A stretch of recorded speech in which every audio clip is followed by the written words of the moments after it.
ક્યાંક પંખી ટંક્યું ને તમે યાદ આવ્યા, જાણે શ્રાવણના આભમાં ઉઘાડ થયો રામ. પંખીના ટંકા અને શ્રાવણના આભમાં ઉઘાડ, બંને જે પદાવલીઓ છે એને કવિએ કેવી સરસ રીતે જોડી છે. કેમ કે પ્રભાતી વેળા છે, ક્યાંક પંખી ટંકે એ પ્રભાતી વેળા છે.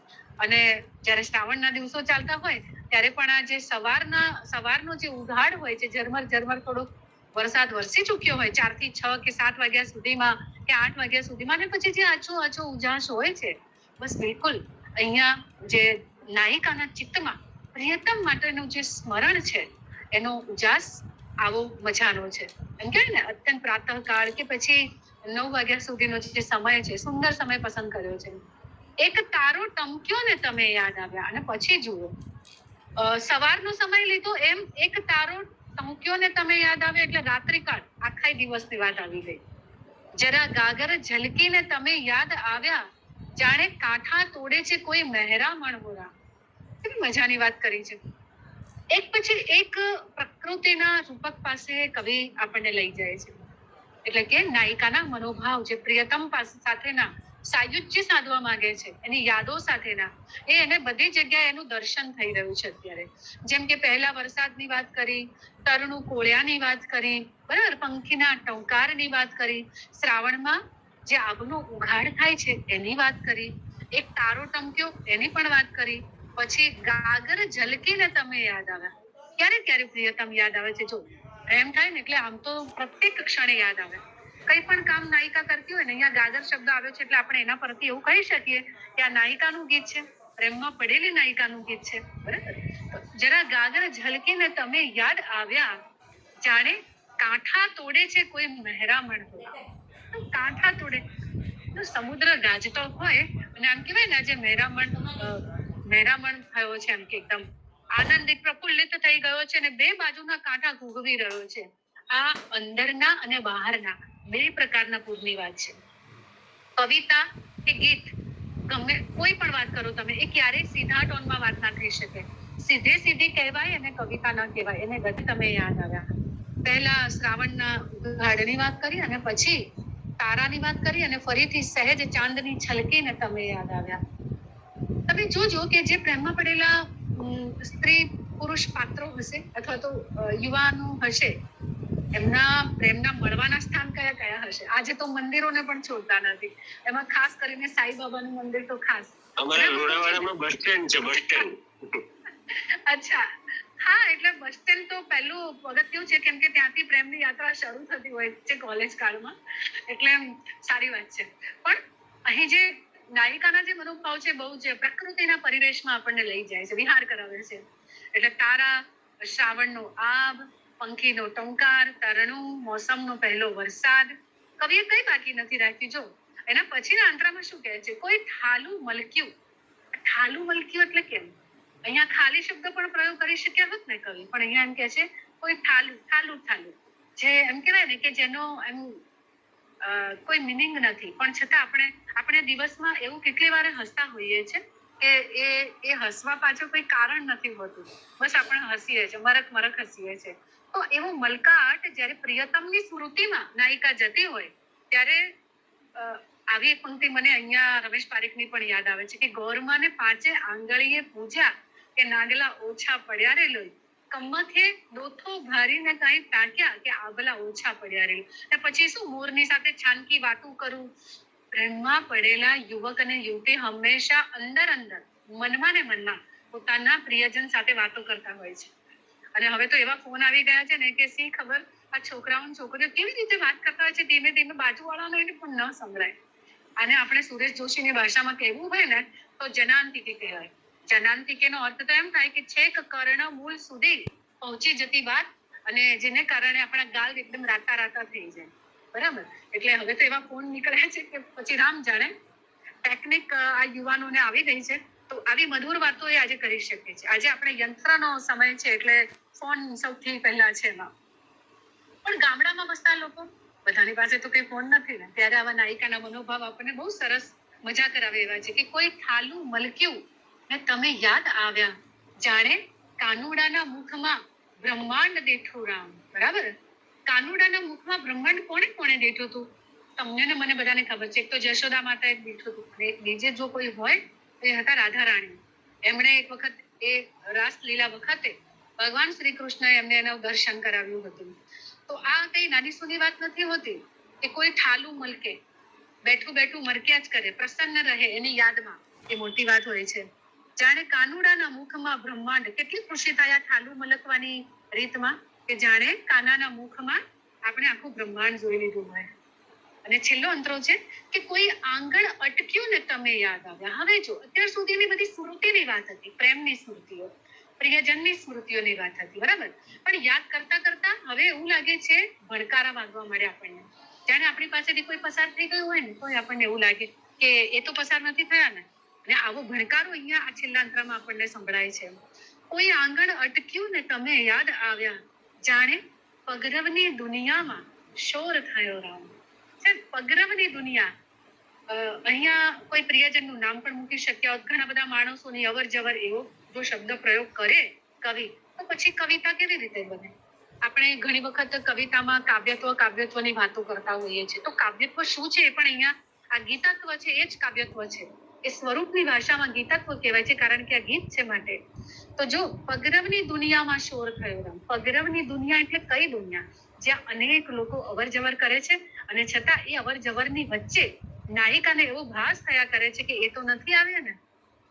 કોઈ આંગણ અટક્યું ને તમે યાદ આવ્યા, જાણે પગરવની દુનિયામાં શોર થયો રામ. અને પછી છેલ્લી પંક્તિ જુઓ, એક પગલું ઉપડ્યું ને તમે યાદ આવ્યા. એક પગલું ઉપડ્યું, કોનું ઉપડ્યું હશે આમાં? તો જેની રાહ જોવાતી હોય, જે રાહ જોઈ રહ્યું છે, અહીંયા કોણ જોઈ રહ્યું છે? પ્રપત્તિ ભાવ છે, પ્રેમ, બરાબર. તો કોણ રાહ જોઈ રહ્યું છે? તો નાયિકા રાહ જોઈ રહી છે. ભણકારા વાગ્યા કે કોઈ કાવ્યું છે અને એ ભણકારા આવતાની સાથે મન હૃદય કહી દીધું છે કે એ જ છે અને એટલા માટે પગલું ઉપડ્યું છે. તો અતીત રાગ અથવા તો સ્મૃતિમાંથી નીકળીને હવે છેક વાસ્તવદર્શી, એમ કહેવાય ને કે ગીતમાં એવો ભાવ પ્રગટ કર્યો છે કે હવે પ્રિયજન સામે જ છે. બસ પગલું ઉપડ્યું એનો અર્થ જ એ છે કે પ્રિયજન સામે આવી ગયા છે. પાન લીલું જોયું ને તમે યાદ આવ્યા. આ યાદનું ગીત છે, પણ આ માત્ર યાદનું ગીત નથી, આ તો પ્રેમનું પણ ગીત છે. બીજું ગીત આપણે લઈએ છીએ મણીલાલ દેસાઈની બહુ સરસ રચના છે, બોલ વાલમના. વાલમ શબ્દ વાલ શબ્દમાંથી વાલમના આવ્યું છે, પણ આપણે ત્યાં વાલમના માટે એવું કહેવાય છે વાલમ એટલે પ્રિયતમ, બરાબર. ઉમરે ઉભે સાંભળું રે બોલ વાલમના.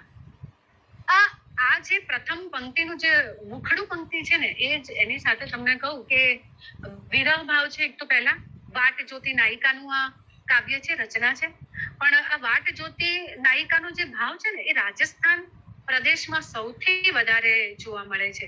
કારણ કે રાજસ્થાનમાં એવા કેટલાય પુરુષો છે જે, કારણ કે આખી કલા સંસ્કૃતિની નગરી છે અને ત્યાં કોઈ ધંધા રોજગાર જોવા નથી મળતા, અને એટલા માટે એ પરદેશમાં જઈ અને પોતાનું રોજગાર પ્રાપ્ત કરવા જાય છે. ત્યારે એ સ્ત્રીઓની શું દશા થતી હશે તમે વિચારો.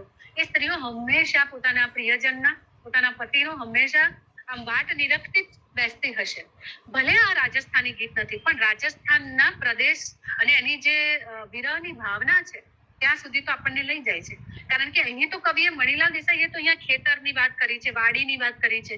રાજસ્થાનમાં ભૂમિ નથી કે જ્યાં ખેતર કોતર હોય. જોઈએ આપણે આ કવિતા, પણ એની પહેલા મણીલાલ દેસાઈ એટલે છાંદસ, અછાંદસ, ગીત, ગઝલના માણસ.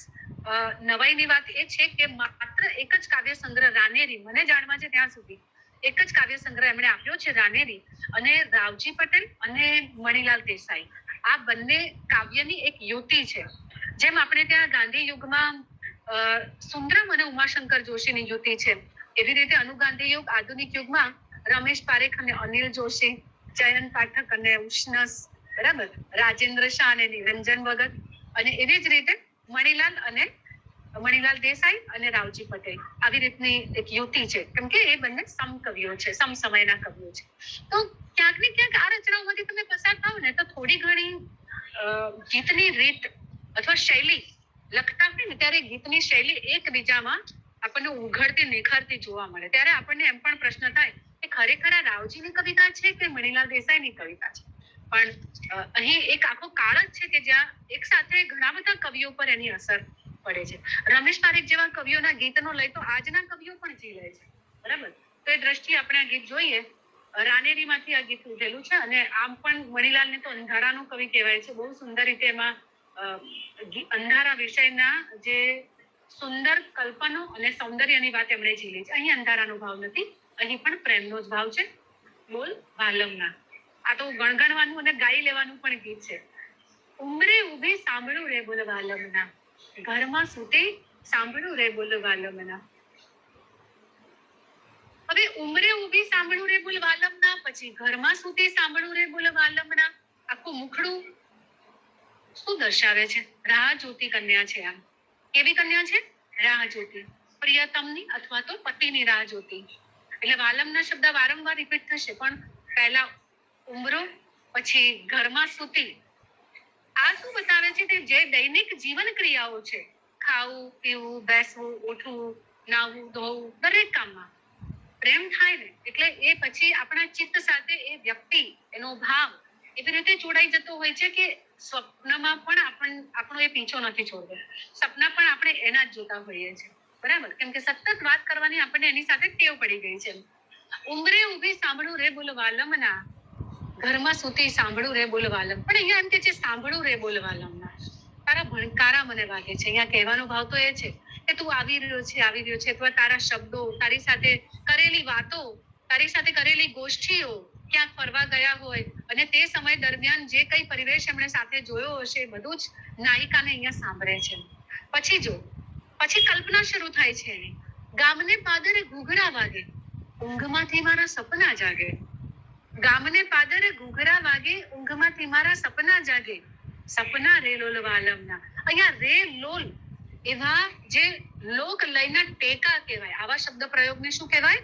લોક લયના. કેમ કે આપણે ત્યાં લોક ગીતોમાં સૌથી વધારે રે, જીરે, હેજી, બરાબર, લોલ એવા પ્રકારના શબ્દ પ્રયોગો સૌથી વધારે કહેવાય છે, જેને પ્રાસ પૂરકો કહેવામાં આવે છે. પ્રાસ પૂરકો એટલે કે ગીતમાં જ્યાં જરૂર પડે તેવો શબ્દ પ્રયોગ ત્યાં યોજી લેવો, એ પ્રાસ પૂરક છે. તો ગામને પાદરે ઘૂઘરા વાગે, ઊંઘમાંથી મારા સપના જાગે. દમણી લઈને નીકળ્યું હોય તો એમ કહીએ કે કઈ ગામને પાદરે જે ગાડું લઈને નીકળેલા હોય અને જે બળદ કે પછી જે કઈ છે પ્રાણી વાહન, એના પગમાં જે ઘૂઘરીઓ બાંધેલી છે અને એનો જે અવાજ આવે છે ત્યારે પણ નાયિકાને વારંવાર એવો ભાસ થાય છે, ક્યાંક આવી તો નથી ગયા ને, એટલે આમ ઝબકીને જાગી જાય છે. તો ગામને પાદરે ઘૂઘરા વાગે, ઊંઘમાંથી મારા સપના જાગે. ઊંઘમાંથી મારા, આમ તો ઊંઘમાંથી સપના જાગવાની વાત જ આપણને એવું લાગે છે કે નાયિકા ઊંઘી જ નથી. બરાબર? કેમ કે સપનામાં એ જાગી છે અને જાગતી આંખે પણ સપના જોવે છે. તો ગામને પાદરે ઘૂઘરા વાગે, ઊંઘમાંથી મારા સપના જાગે. સપના રે લોલ વાલમના, ઉમરે ઉભી સાંભળું રે બોલ વાલમના.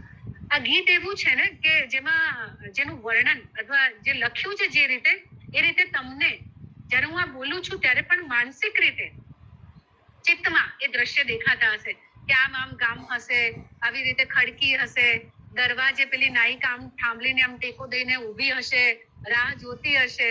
તો આ શું બતાવે છે? કવિ આટલું એમ કહેવાય કે પારદર્શી વર્ણન કઈ રીતે કરી શકે છે? એટલા જ આપણે ત્યાં આવું કહેવાયું છે ને કે જ્યાં ના પહોંચે રવિ ત્યાં પહોંચે કવિ. બરાબર? ગામને પાદરે ઘૂઘરા વાગે, ઊંઘમાંથી મારા સપના જાગે. સપના રે લોલ વાલમના, ઉમરે ઉભી સાંભળું રે બોલ વાલમના. બીજો અંતરો પણ સુંદર છે. કાલ તો હવે વડલા ડાળે ઝૂલશું રે લોલ. હવે સંભાવનાઓ કે આવી જા, પછી શું થશે? તો કે કાલે આપણે વડલા ડાળે ઝૂલશું રે લોલ, મોરલા સાથે કૂદશું. એ પણ છે, કાલ તો હવે મોરલા સાથે કૂદશું રે લોલ. પછી કે છે ઝૂલતા ઝોકો લાગશે મને. આપણે ત્યાં હંમેશા વડવાઈઓ અને આ વડ હોય ને ત્યાં ઝૂલાઓ બાંધવાની આપણને ગામડાઓમાં ટેવ છે. આજે તો હવે દરેકના ઘરમાં પણ ઝૂલા આવી ગયા છે, પણ આ તો ગામ પરિવેશની વાત છે. એટલે કહે છે ઝૂલતા ઝોકો લાગશે મને, કૂદતા કાંટો વાગશે મને. અને ત્યારે શું થશે? તું યાદ આવીશ. ઝૂલતા કૂદતા વાગશે રે બોલ વાલમના, ઘરમાં સૂતી સાંભળું રે બોલ વાલમના, ઉમરે ઊભી સાંભળું રે બોલ વાલમના. અને છેલ્લો અંતરો છે આજની જુદાઈ ગોફણ ઘાલી વીંજશું રે લોલ. આ ગોફણ ઘાલી વીંજશું રે લોલ, આપણે ગોફણનો અર્થ મને ખ્યાલ છે ત્યાં સુધી કે પેલું શું કહેવાય, પથ્થર ને એ આપણે એમાં લઈ અને બાળકો જે રમત રમતા હોય છે, પછી તો યુવાનો પણ રમતા હોય છે. પણ અહીંયા આજની જુદાઈ ગોફણ ઘાલી વીંજશું રે લોલ, વાડને વેલે વાલોલ વાલોડ પાપડી વીણશું રે, તું એકવાર આવી જા. આ જુદાઈના દિવસો તો આમ વહી જશે, જેમ ગોફણ વહી જાય ને એવી રીતે. તો કે એક ચપટીનો સમય છે આ તો.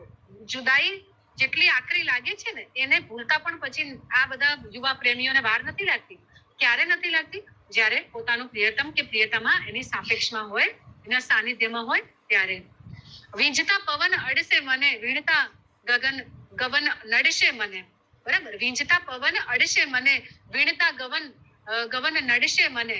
ઉંબરે ઊભી સાંભળું રે બોલ વાલમ. ગ્રામ પરિવેશમાં સાથે મળીને કરવામાં આવતા કામ, ખેતર હોય કે પછી લણણી કરવાની હોય, ગમે તે, આ બધું એકબીજાના સહકાર વગર નથી થઈ શકતું. એટલે સપના છે આ બધા, નાયિકાના બધા મનોભાવ છે.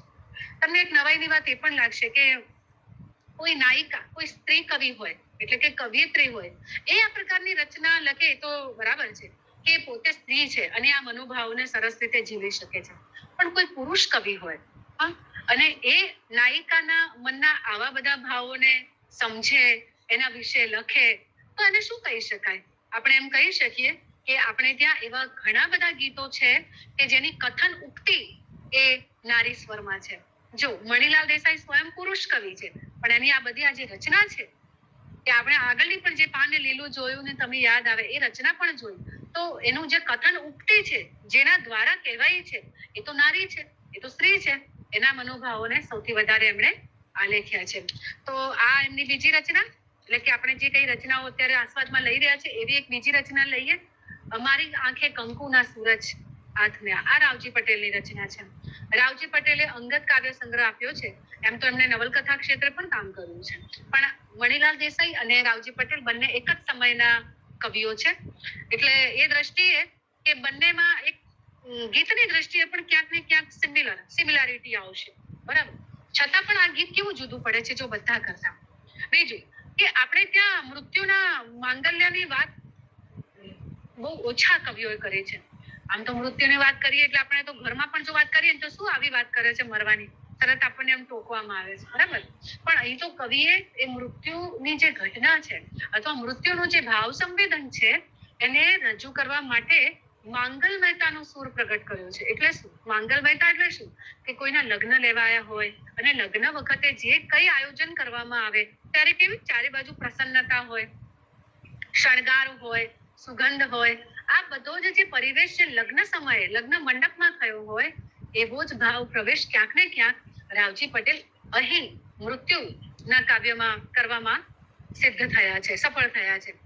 પહેલા તો શું કહે છે કવિ, જો મારી આંખે કંકુના સૂરજ આથમે. આ આખું એ કાવ્ય જે છે એ વ્યંજના ભાવનું કાવ્ય છે. બરાબર, મારી આંખે કંકુના સૂરજ આથમ્યા.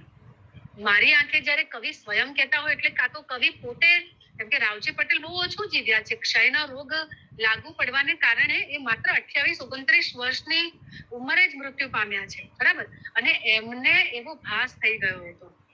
અશ્રુઘર નવલકથા જો તમે વાંચી હોય લઘુ નવલ, તેના અંતમાં એક સરસ મજાનું એમાં સંવાદ પણ આવે છે. ફૂલ પેલું મુરઝાતું જોઈ રહ્યો છું, એક યુવાની એમાંથી બહાર નીકળતા જોઈ રહ્યો છે, એવો ભાવ છે એમાં. અહીંયા પણ તમને એ ભાવ જોવા મળશે. મારી આંખે કંકુના સૂરજ આથમ્યા. કંકુના સૂરજ, આપણે તો સૂરજની વાત કરીએ છીએ ત્યારે અહીં કંકુનો સૂરજ એમ કહ્યું છે ને, આખું એ રૂપક પ્રયોજ્યું છે કવિએ. કોણ કંકુ એટલે કોણ? આ ઉગતા સૂર્યની વાત છે એટલે કંકુના સૂરજ કહ્યું છે કે પછી કોઈ સૌભાગ્યવતી સ્ત્રીની વાત કરવામાં આવી છે? બે અર્થ એક સાથે જાણે આપણા મનમાં પ્રગટ થાય છે. મારી આંખે કંકુના સૂરજ આથમ્યા. કંકુના સૂરજ આથમ્યા. આ આથમવું જે છે એ જ બતાવે છે કે જીવનમાંથી હવે જીવ સમાપ્ત થઈ રહ્યો છે, એટલે કે મૃત્યુને આરે આવ્યો છે. મારી વહેલ શંગારો વીરા, શગને સંકોરો રે અજવાળા પહેરીને ઉભા શ્વાસ. એક એક પંક્તિ પર બહુ મોટા વ્યાખ્યાન થઈ શકે એમ છે, પણ જો આપણે એને બહુ ડીપમાં લઈ જઈએ હમણાં તો પછી આગળની રચનાઓ પણ રહી જાય. મારી વેલ શંગારો વીરા. આ વેલ શંગારવું એટલે આપણે ત્યાં તો જ્યારે સ્ત્રી પરણે ત્યારે એને ડોલીમાં બેસાડવામાં આવે છે. બરાબર, આપણે ત્યાં એ પરંપરા છે. પણ અહીંયા મૃત્યુની શૈયાની વાત છે એટલે વેલ શબ્દ અહીંયા બહુ સરસ રીતે અહીંયા કવિએ મૂક્યો છે. મારી વેલ શંગારો વીરા. સ્વજનો પણ સાથે ઉભા છે એટલે વીરા શબ્દ પ્રયોગ પણ કર્યો છે. મારી વેલ શંગારો વીરા શગને સંકોરો. શગને સંકોરો, શગ એટલે દીવડી. દીવો આપણે ત્યાં પરંપરાગત રીતે પણ બહુ બધી રીતે પ્રયોગમાં લેવામાં આવે છે. જય, તારો વોલ્યુમ ઓછો કરી દે બેટા. જય, વોલ્યુમ ઓછો કરી દે. શગ આપણે ત્યાં જેમ કે ભગવાનની ભક્તિ કરીએ ત્યારે પણ આપણે દીપ પ્રાગટ્ય કરતા હોય છે, દીવો પ્રગટાવતા હોઈએ છીએ, બરાબર. જ્યારે લગ્નની પહેલી રાત હોય છે ત્યારે પણ ઘણી ખરી સંસ્કૃતિમાં દીવો પ્રગટાવવાની વાત છે. અને જ્યારે છઠ્ઠી બાળક જન્મે ને ત્યારે છઠ્ઠીનો જે દિવસ હોય ને ત્યારે પણ એવું કહેવાય છે કે બાળક માટે પેલું બધું ગોઠવવામાં આવે છે. છઠ્ઠી માટે વિધાતા લેખ લખશે એટલે દીવો પ્રગટાવવામાં આવે છે. દીવો એ જાગતી જ્યોત કહેવાય છે, એક હાજરી કહેવાય છે દેવની, બરાબર. એની સાક્ષી જ એટલે જ્યારે મૃત્યુશૈયા પર બધું શણગારવામાં આવ્યું છે ત્યારે દીવો પ્રગટ કરવામાં આવે છે અને ત્યાં સુધી રહે છે જ્યાં સુધી ઘરમાંથી એની નનામી નીકળતી નથી. તો આ એક સરસ વાત અહીંયા મૂકવામાં આવી છે. મારી વેલ શંગારો વીરા શગને સંકોરો. સંકોરો એટલે જો દીવો બુઝાઈ ના જાય એવું કહેવામાં આવ્યું છે. ને રે અજવાળા પહેરીને ઉભા શ્વાસ. અહીંયા આ સ્વયંની જ જાણે કવિ વાત કરે છે. રે અજવાળા પહેરી ઉભા શ્વાસ. કાં તો પછી નાયકને લેવા માટે જે આવ્યા છે. આપણે ત્યાં એવું પણ કહેવાય છે કે માણસ મરતું હોય ને ત્યારે એને યમદૂત દેખાય. કેટલાક લોકો એવું પણ કહે છે કે માણસ જે સ્વભાવનો હોય ને એવા લોકો એને દેખાય, બરાબર. એટલે બહુ સાત્વિક માણસ હોય, સારા કાર્યો કર્યા હોય જીવનમાં તો એને સફેદ વસ્ત્રધારીઓ બહુ દેખાતા હોય છે, સંતો દેખાતા હોય છે, એવું પણ કહેવામાં આવે છે. તો ક્યાંક ને ક્યાંક આપણી સંસ્કૃતિનો પરિચય પણ અહીંયા મળે છે. રે અજવાળા પહેરી ઉભા શ્વાસ. અને શ્વાસ જ્યારે શબ્દ પ્રયોગ કર્યો છે ત્યારે એમ લાગે છે કે નાયક હવે સ્વસ્થ ચિત્તે આ જીવનમાંથી વિદાય લેવા માટે તૈયાર છે. મારી આંખે કંકુના સૂરજ આથમ્યા. પછી શું કહે છે નાયક? પીળે રે પાંદે લીલા ઘોડા ડૂબ્યા. આ આખી પંક્તિ છે ને કલ્પન પ્રમાણેની છે, અથવા તો એમ કહીએ એક એક શબ્દ પ્રતિકાત્મક છે. પીળા રે પાંદે લીલા ઘોડા ડૂબ્યા એટલે શું? કયા ઘોડાની વાત કરી છે? અને લીલાનો અર્થ અહીંયા શું છે? પીળાનો અર્થ શું છે? તો જુઓ, પીળે રે પાંદે આમ પણ વૃક્ષને જીવનનો ભાગ કહેવામાં આવ્યો છે. એનું પ્રત્યેક પાંદડું એના જીવન સાથે જોડાયેલું હોય છે. તો જીવન વૃક્ષમાંથી હવે આ પીળું થઈ ગયેલું પાંદડું બીમારીને કારણે કહો કે પછી તેનું આયુષ્ય ખૂટી ગયું છે એને કારણે કહો, પણ હવે એ છૂટવા માંડ્યું છે. એટલે કવિએ જાણે નાયક, જે મરતો નાયક છે એની માટે સ્વયંને માટે પીળો શબ્દ પ્રયોગ કર્યો છે. પીળે રે પાંદે લીલા ઘોડા ડૂબ્યા. અને લીલા ઘોડાની પાછળ શું છે? ભર યુવાનીએ જ્યારે નાયક આવી રીતે વિદાય લે ને, આ એની વાત છે. લીલો રંગ એ પ્રેમનો રંગ પણ છે. લીલો રંગ એ હરિયાળીનું પ્રતીક પણ છે. લીલો રંગ એ યુવાનીનું પ્રતીક પણ છે. રમેશ પારેખ જેવા કવિએ તો લીલું ચટાક, લીલો ના ઘેર, લીલો છમસાદ એવા ઘણા બધા શબ્દ પ્રયોગ કર્યા છે. તો રમેશ પારેખ તો આના પછીના કવિ છે, તો આના પરથી આપણે એવું ધારી શકીએ કે રમેશ પારેખે જે લીલાના વિશેષણ તરીકે ઉપયોગમાં લઈને જે બધા શબ્દ પ્રયોગો ગીતોમાં આપ્યા એની તુલનાએ રાવજી અને કહેવાય કે મણીલાલ એ કદાચ એમના સમકાલીન અથવા પૂર્વેના હોય તો સ્વાભાવિક છે કે આવા શબ્દ પ્રયોગ પોતાની કવિતામાં આવ્યા હોઈ શકે. તો પીળે રે પાંદે લીલા ઘોડા ડૂબ્યા. અને ઘોડા ડૂબ્યાનો અર્થ શું? જીવન સમાપ્ત થઈ જવાની હારે છે એમ. પર યુવાનીમાં મૃત્યુ આવ્યું છે. બસ આ ભાવ રજૂ કરવા માટે કવિ વ્યંજનાના સ્તરે જઈ અને આ વાત કરે છે. પીળે રે પાંદે લીલા ઘોડા ડૂબ્યા. પછી ડૂબ્યા અલકાતા રાજ, ડૂબ્યા મલકાતા રાજ. આ મલકાતા તો સમજાય છે, પણ કવિએ એવું કેમ કીધું હશે અલકાતા રાજ? અલકાતા અને મલકાતા, આપણે ત્યાં આવા શબ્દ પ્રયોગો છે. અલક મલક. અલક મલક શબ્દ પણ એમ કે છે જીવતા જીવતા, સાથે જીવવાના જે સપના જોયેલા હોય ને પત્ની સાથેના, તો કે હજી તો કેટલું જોવાનું બાકી હતું, કેટલું બધું જોવાનું રહી ગયું. એટલે કે છે કેવી રીતે ડૂબી રહ્યા છે? તો કે ડૂબ્યા અલકાતા રાજ, ડૂબ્યા મલકાતા રાજ, બરાબર. પ્રાસ સાંકળી સરસ યોજી છે, અલકાતા મલકાતા. રે હણહણતી મેં સાંભળી સુવાસ. આ હણહણતી સુવાસ કોની સાંભળી છે? જાણે લેવા આવનાર કોઈ યમ ઘોડો લઈને આવ્યો છે અને એવું ભાસ મરનારને હંમેશા થતો હોય છે. રે હણહણતી મેં સાંભળી સુવાસ. પણ સુવાસ શબ્દ પાસે આપણે આમ અટકીએ ને ત્યારે આપણને એમ થાય કે આવું તો રાવજી જ લખી શકે. કેમ આપણે એવું કહી શકીએ? કેમ કે રાવજીએ ખૂબ ટૂંકા ગાળામાં સમગ્ર જીવનની પ્રતીતિ કરી લીધી હતી, પ્રેમની પ્રતીતિ પણ કરી લીધી હતી, બરાબર. એટલે પોતે એક્સેપ્ટ કરી લીધું છે મૃત્યુને. એને ખબર છે કે મને શું રોગ થયો છે અને ગમે ત્યારે મારા શ્વાસ તો ડૂબી જવાના છે. હું તો મૃત્યુને કિનારે જીવતો માણસ છું. એનો જે સ્વીકાર ભાવ છે એ જ એને આવા સુવાસ અને મારી આંખે કંકુના સૂરજ આત્મે આવા સુંદર મજાના મૃત્યુ વેળાએ આવા બધા શબ્દ પ્રયોગો લખાવા માટે પ્રેરે છે. મને રોકે પંછાયો એક ચોકમાં. હવે આ કયો પંછાયો છે? જુઓ, કોઈ અંગત સ્વજનની વાત છે, પત્નીની વાત છે, કે પછી હજી જે જીવનમાં અવતર્યું નથી એવા બાળકની વાત છે? આ શેની વાત કરવામાં આવી છે? મને રોકે પંછાયો એક ચોકમાં, અડધા બોલે ઝાલ્યો, અડધો ઝાંઝરથી ઝાલ્યો, મને વાગી સજીવી હળવાશ. કેટલાક વિવેચકો, આપણે ત્યાં આસ્વાદક સમીક્ષકો એવું કહે છે કે આ જે સજીવી સુવાસ શબ્દ પ્રયોગ રાવજીએ કર્યો છે એ ક્યાંક ને ક્યાંક એનું પોતાનું જ શિશુ કદાચ આ જગતમાં ઉતર્યું નથી અને એવું હોઈ શકે કે પત્ની સગર્ભા હોય અને એવી જ વેળાએ પિતાનું મૃત્યુ થઈ રહ્યું છે. આ પણ આપણે એક અનુમાન કરી શકીએ છીએ, કારણ કે કવિ ક્યારે સીધું કથન નથી કરતો, બરાબર?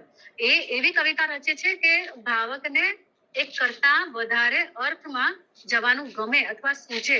અને એ દ્રષ્ટિએ આપણે અહીંયા આ ભાવ જોઈ શકીએ કે મને રોકે પંછાયો એક ચોકમાં. મને કોઈ રોકી રહ્યું છે, હું તો જવા તૈયાર છું પણ મને કોઈ રોકી રહ્યું. અને એ કોઈ સજીવી હળવાશ છે, બરાબર? અને એ પત્નીની પણ હોઈ શકે, સ્વજનોની પણ હોઈ શકે, અને ઉદરમાં જે શિશુ જે હજી ધરતી પર અવતર્યું નથી એ પણ હોઈ શકે. મારી આંખે કંકુના સૂરજ આથમ્યા. તો પીડાનું કાવ્ય છે, પણ પીડાના કાવ્યને કેવી રીતે પ્રસન્ન સ્વરમાં રજૂ કરી શકાય, મૃત્યુની મંગલતાનું દ્રશ્ય કેવી રીતે રચી શકાય, એ રાવજી પટેલની આ કવિતામાં આપણને જોવા મળે છે. અને આપણા શ્રીમદ ભગવદ ગીતામાં તો શ્રી કૃષ્ણ ભગવાને કહ્યું છે કે મૃત્યુ એક સુંદરી છે. આ તો આપણે થોડીક કશુંક થાય ને અથવા તો કોઈનું પણ શબ્દ જતું જોઈને આપણે ગભરાઈ જઈએ છીએ કે આપણે કોઈક દિવસ મરવાનું છે, આવી તો બી જતા હોઈએ છીએ આપણે. પણ વાસ્તવ તો એ છે કે આખા જીવનમાંથી આપણે પસાર થતા છેવટે આપણું એક જ સત્ય છે જીવનમાં, અને એ છે મૃત્યુ.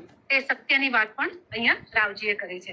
હવે જે રચના હું તમારી સામે લઉં છું એ વરસાદ ભીંજવે, રમેશ પારેખ. આ એવી કવિતા છે કે મને એવું નથી લાગતું કે આમાં બહુ મારે જાજુ સમજાવવું પડે. કેમ? મજાની વાત એ છે કે એક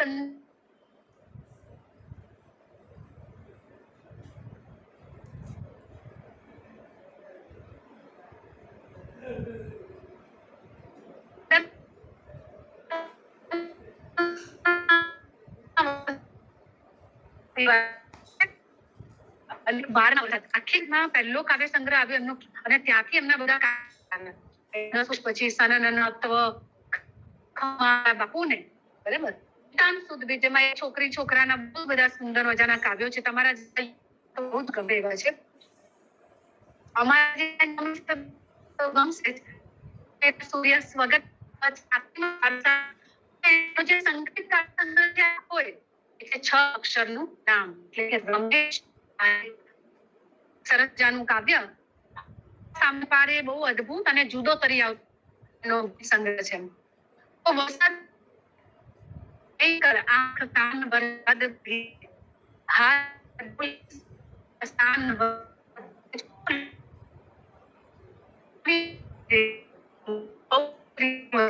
સપ્તકલ હાલક ડોલક, જાણે એ શબ્દ પ્રયોગ આપણે પઠન કરતાની સાથે જાણે આપણે ડોલવા માંડીએ છીએ. આ ભાષા કેટલી તાજગી ભરી ભાષા છે એ તમને અહીંયા જોવા મળશે. ચોમાસું નભ વચ્ચે લથબથ 16 કળાએ ઉગ્યું રે વરસાદ ભીંજવે. શું કહે છે કવિ? જો, ચોમાસું નભ વચ્ચે એટલે શું? એટલે કે એવું જામ્યું છે ચોમાસું, એમ. ચોમાસું નભ વચ્ચે લથબથ 16 કળાએ. આ 16 કળાએ શબ્દ કેટલો સરસ છે. 16 કળાની વાત કરી છે. 16 કળાએ, કેમ કે આપણે કહીએ પૂનમનો ચંદ્ર પણ 16 કળાએ ખીલ્યો છે. આપણા સંસ્કારોની વાત કરીએ ત્યારે 16 સંસ્કારની વાત કરીએ છીએ, એમ. તો ચોમાસું નભ વચ્ચે લથબથ 16 કળાએ ઉગ્યું રે વરસાદ ભીંજવે. અજવાળું ઝોંકાર લોહીની પાંગત સુધી પૂગ્યું રે વરસાદ ભીંજવે. અજવાળું ઝોંકાર લોહીની પાંગત એટલે શું? હવે આ તો બધું સમજાયું, બહાર વરસાદ આવતો તો બહુ જ ભીંજાયા, પણ પછી હવે અહીંયા આપણે અટકવું પડે કે ના, આ માત્ર કઈ બહારના વરસાદની વાત નથી. અજવાળું કયું? પણ અજવાળું ઝોંકાર લોહીની પાંગત. એવું આપણી સાથે શું થતું હોય છે જે આપણા લોહીમાં વહે છે? એવા કયા વિચારો છે, એવા કયા ભાવ છે આપણા જીવનના જે આપણને 24 કલાક એનામાં રત રાખે છે? તો બિલકુલ આ પણ પ્રણયનું ભાવ છે અહીંયા, પ્રકૃતિ અને પ્રણય. કોને કોનું આલંબન કહીએ જ ખબર નથી પડતી. પ્રેમને પ્રકૃતિનું આલંબન કહીએ કે પ્રકૃતિને પ્રેમનું આલંબન કહીએ? આજ કવિની મજા છે. અજવાળું ઝોકાર લોહીની પાંગત સુધી પૂગ્યું રે. કેમ લોહીની પાંગત સુધી પૂગ્યું રે? તમે જયારે ભીંજાતા નહીં છાલક નહીં છાંટા રે વરસાદ ભીંજવે. આ કઈ જીવાતીમાં વરસાદની વાત નથી કે છાલક અને છાંટા એમ કે છાંટો પડ્યો અને હું ભીંજાઈ ગયો એવી થોડી વાત છે. અને આ ભીંજાવું ને પલળવામાં પણ કેટલી મોટી ભેદરેખા છે. પલળે એ બહારથી પલળે અને ભીંજાય એ અંદરથી ભીંજાય. નહીં છાલક નહીં છાંટા રે વરસાદ ભીંજવે.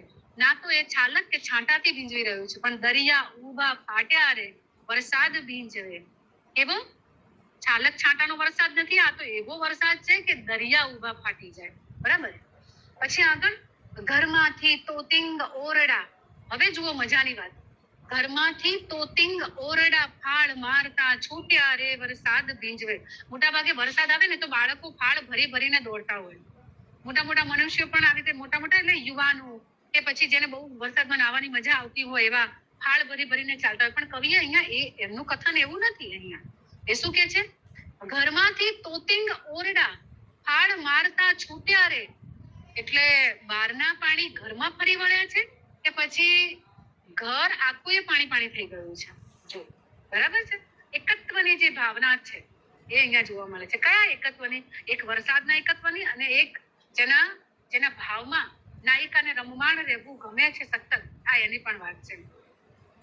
તો ઘરમાંથી તોતિંગ ઓરડા ફાળ મારતા છૂટ્યા રે વરસાદ ભીંજવે. એટલે કે ચારે તરફથી ધૂળ લવકતા રસ્તા ખડખડ વળાંક ખાતા ફૂટ્યા રે વરસાદ ભીંજવે.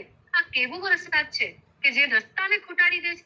એટલે શું મતલબ કે ચારે બાજુ જ્યારે વરસાદનો વ્યાપ વધી જાય તો તમને રસ્તો ના દેખાય, તમે પોતે ભૂલા પડી જાઓ. હવે ક્યાંક રસ્તો દેખાય તો ચાલી આપણે એમ કહીએ.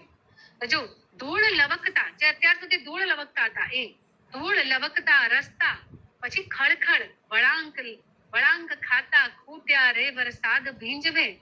અને પછી કે છે પગના અંતરિયાળપણાને ફળિયામાં ધકેલો રે વરસાદ ભીંજવે. આ પગનું અંતરિયાળપણું એટલે શું?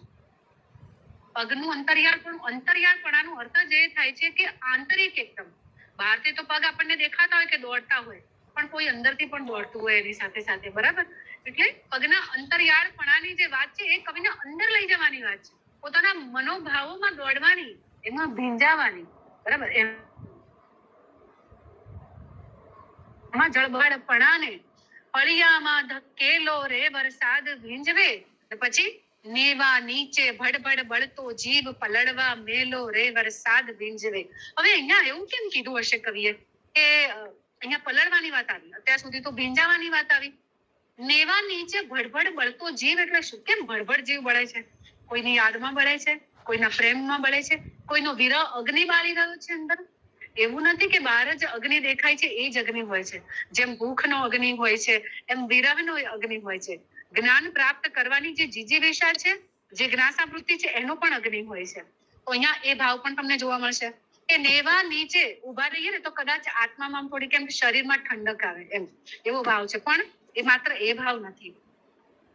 નેવા નીચે ભડભડ બળતો જીવ પલળવા મેલો રે. એટલે બહારથી પણ પલળે તો બહારથી પણ શાતા મળે અને આંતરિક રીતે પણ શાતા મળે.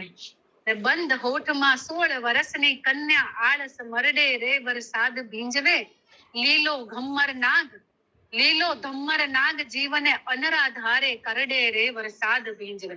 હવે 16 વર્ષની કન્યા અને એની સાથે કવિએ લીલો ધમ્મર નાગ જે મૂક્યો છે શબ્દ પ્રયોગ, એનો અર્થ એ છે કે યુવાની એવી અવસ્થા છે કે જ્યારે પ્રેમના જુદા જુદા ભાવ તમારી અંદર ઉપજતા હોય છે, જેમાં તમારી એમ કહેવાય ને કે જાતીય ઈચ્છા વૃત્તિઓની પણ વાત છે.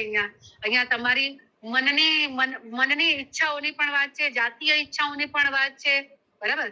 સાપ કે નાગ એનું જ પ્રતીક છે, વૃત્તિ વાસનાનું પ્રતીક હોય છે હંમેશા.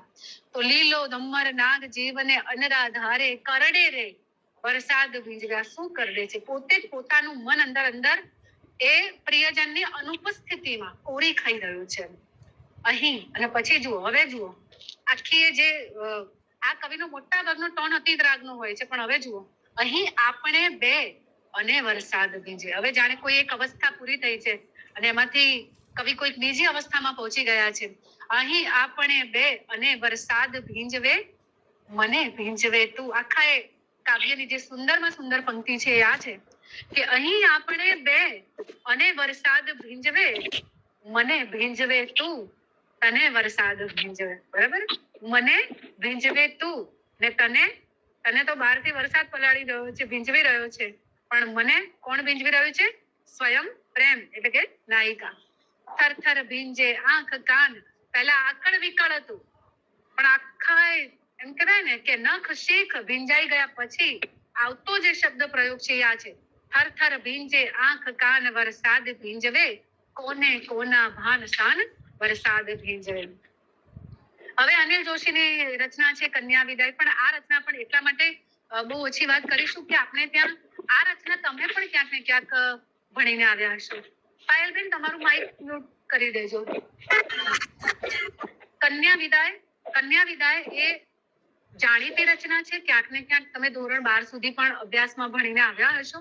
અનિલ જોશી એટલે કવિ રમેશ પારેખના બિલકુલ સમકાલીન કવિ છે કે જેમણે પોતે રમેશ પારેખને એવી પ્રેરણા આપી હતી કે તું વાર્તા નહીં, તું કવિતા લખ. બરાબર, તો એવા અનિલ જોશી. એવું કહેવાય છે કે આ જે યુતિ છે રમેશ પારેખ અને અનિલ જોશીની, એમની ઘણી બધી રચનાઓ એકબીજા સાથે જાણે સામ્ય ધરાવે છે. તો આપણે જોઈએ કન્યા વિદાય કાવ્ય. કોઈકે કંઈક પ્રેઝન્ટિંગ શરૂ કરી દીધું છે, જોઈ લેજો ભાઈ પોતે પોતાની રીતે. કન્યા વિદાય કાવ્ય છે. કોઈ વનિતા છે મોબાઈલમાં હળી કરે પણ કઈ મેળ નથી પડતો. હા, છોકરાઓને આવા બધા તુક્કા સૂચતા હોય છે, આ બધું નવું નવું લાગે ને એટલે ગમે પણ ખરી અમને, એટલે કઈ વાંધો. ઓકે, તો કન્યા વિદાય કાવ્ય પર આવીએ છીએ કે સમી સાંજનો ઢોલ ધબુકતો જાન ઉઘલતી મહાલે. બરાબર, એક સરસ માહોલ હંમેશા લગ્ન વખતે હોય છે, જેમ આપણે મૃત્યુના કાવ્ય રાવજીના કાવ્યમાં કર્યું. અહીંયા તો કન્યા વિદાયમાં તો એ જ માહોલ છે, પણ આ મજા, આ કવિતાની મજા શું છે, આ ગીતની મજા એમ છે કે અનિલ જોશી અહીંયા ક્યાંય વર વધુ એવો પ્રયોગ નથી કરતા. હવે જુઓ ક્યાં કેવી રીતે, તો સમી સાંજનો ઢોલ ધબુકતો. આ ઢોલની ધબુકવાની જે રીત છે ને આપણે બહુ પરંપરાગત છે. આજે ભલે લોકો બેન્ડ બાજા શરૂ કરે ને જાહેર સ્થાનો પર નાચે કરે, પણ આપણે ત્યાં જે ગ્રામ સંસ્કૃતિ છે એમાં આજે પણ રાજસ્થાની કલ્ચર હોય કે સૌરાષ્ટ્રી કલ્ચર હોય, ઢોલનો એક સરસ મજાનો થાપ વાગતો હોય છે લગ્નમાં. તો સમી સાંજનો, અને પાછી સમી સાંજ કેમ? કારણ કે આ કન્યા વિદાયનું કાવ્ય છે. બરાબર, તો એ હંમેશા આપણે એમ કહીએ છીએ કે આપણી સંસ્કૃતિમાં બપોરી વેળા કે સવારની વેળાએ આપણે ક્યારે પણ કન્યા વિદાય નથી કરતા. એ આપણે 4 વાગ્યા પછીના સમયમાં જ કન્યા વિદાય કરતા હોઈએ છીએ. તો સમી સાંજનો ઢોલ ધબુકતો જાન ઉઘલતી માલે. જાન ઉઘલતી કેમ માલે છે? આમ તો વિદાયની વેળા છે, પણ જાનૈયાઓને શું કામ? એમને તો ઈડરિયો ગઢ જીત્યા જેટલો આનંદ હોય ને, કેમ કે હવે વરરાજાએ બહુરાણીને પોતાની સાથે લઈ જઈ રહ્યા છે.